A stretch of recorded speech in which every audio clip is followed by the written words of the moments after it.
दोस्तों, भानगढ़ के इस किले का निर्माण आमेर के शासक राजा भगवान दास ने सन 1573 में अपने छोटे बेटे माधो सिंह के लिए करवाया था।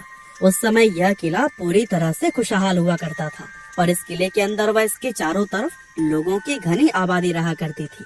लेकिन फिर अचानक एक ऐसी अनहोनी हुई जिससे कि इस किले की खुशियाँ हमेशा के लिए खत्म हो गयी और एक समय खुशहाल नजर आने वाला यह विशाल किला एक भुतहा जगह में बदल गया। लोगों के मन में इस किले का ऐसा खौफ बैठ गया कि उन्होंने इसे छोड़ना शुरू कर दिया, जिसका नतीजा यह हुआ कि यह किला और इसके आसपास का इलाका पूरी तरह से वीरान हो गया। यहाँ तक कि आज भी यह किला सैकड़ों सालों से इसी तरह से वीरान पड़ा हुआ है, जो कि दिखने में बेहद ही खौफनाक नजर आता है। इसके बारे में लोग यह बताते हैं कि किले से लोगों के चीखने, चिल्लाने, रोने और घुंघरुओं की रहस्यमयी आवाजें आती है।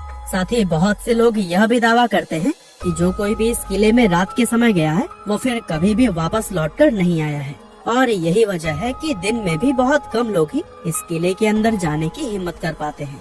अब ऐसे में ये सवाल तो मन में जरूर आता है कि आखिर इस किले के साथ ऐसा क्या हुआ था कि इसको इस तरह से शापित और भुतहा माना जाने लगा। असल में इस किले के हॉन्टेड होने के पीछे लोगों द्वारा एक नहीं बल्कि कई अलग अलग कहानियां बताई जाती हैं। लेकिन उन सभी में सबसे फेमस, जिस पर लोगों द्वारा सबसे ज्यादा भरोसा किया जाता है, वो है राजकुमारी रत्नावती की कहानी। कहते हैं कि जब इस किले का निर्माण करवाया गया था तब इसमें रत्नावती नाम की एक बेहद खूबसूरत राजकुमारी रहा करती थी। उस समय राजकुमारी रत्नावती की उम्र 18 साल थी और उनकी खूबसूरती की चर्चाएं दूर दूर तक हुआ करती थी।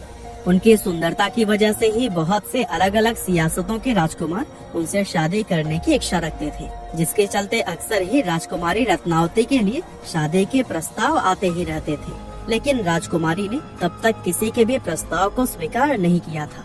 अब एक बार राजकुमारी अपनी कुछ सहेलियों के साथ खरीदारी के लिए बाजार गई हुई थी और बाजार में वो इत्र की एक दुकान पर रुकी और वहाँ से अपने लिए इत्र खरीदने लगी।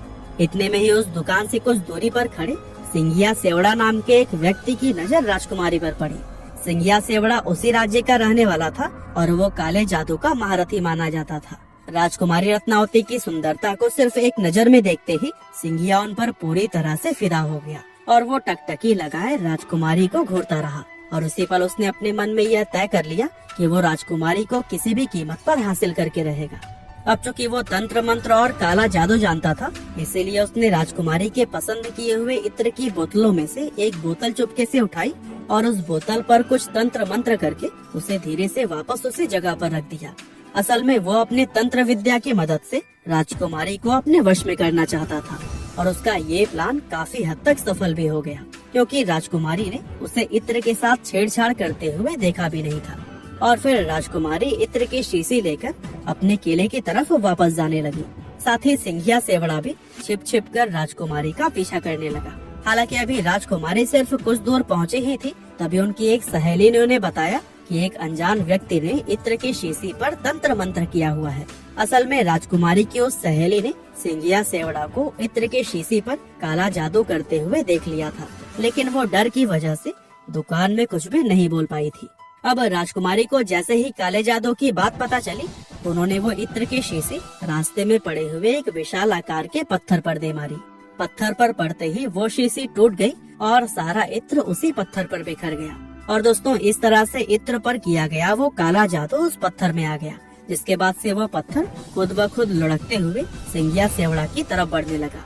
दरअसल सिंघिया ने उस इत्र पर ऐसा जादू किया था कि जो भी कोई उस इत्र को लगाता वो खुद ही उस तांत्रिक सिंघिया की तरफ खींचा चला आता। और चूंकि वो इत्र पत्थर पर लग गया था, इसीलिए वो पत्थर तेजी से उसकी तरफ ही बढ़ने लगा और पत्थर ने लुढ़कते हुए उस तांत्रिक सिंघिया को पकड़ लिया, जिससे उसकी मौत हो गई। लेकिन मरने से पहले सिंघिया सेवड़ा ने यह शाप दे दिया कि राजकुमारी समेत इस किले में रहने वाले सभी लोग वही एक दर्दनाक खौफ करेंगे और उनकी आत्माएं हमेशा के लिए इस किले में रहती हैं। इस हादसे के कुछ ही समय बाद भानगढ़ और उसके करीबी अजयगढ़ के बीच में एक युद्ध चल गया और दोस्तों, अजयगढ़ की सेना बहुत ही ज्यादा शक्तिशाली थी। इसके चलते उनके सिपाही भानगढ़ के किले में घुस और किले में मौजूद हर एक पुरुष, महिला और यहाँ तक कि बच्चों के भी मौत को घाटी इसलिए कि राजकुमारी रत्नावती भी नहीं बच पाई। और दोस्तों, कहते हैं इस खतरनाक कत्लेआम के बाद से ही यह किला शापित हो गया था और उस नरसंहार में मारे गए मासूम लोगों की आत्माएं किले के अंदर ही भटकने लगी थी।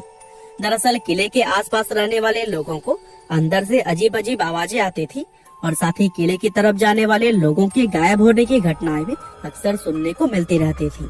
और दोस्तों, इन सभी चीजों के चलते ही किले के आसपास रहने वाले लोगों ने भी अपनी बस्तियां छोड़कर दूसरी जगह पर रहना शुरू कर दिया और देखते ही देखते यह किला और इसके आसपास का इलाका पूरी तरह से वीरान हो गया। इसके अलावा दोस्तों, इस किले के भुतहा होने के पीछे एक और कहानी यह भी बताई जाती है कि जिस समय यह किला बनाया जा रहा था तब इस किले की जमीन के पास ही बाबा बालकनाथ नाम के एक साधु रहा करते थे और बाबा को जब इस किले के बनने की खबर मिली तो उन्होंने राजा भगवान दास के पास यह संदेश भिजवाया कि वे अपने किले को इतना ऊंचा न बनवाएं कि उसकी परछाई मेरी कुटिया तक पहुंच जाए।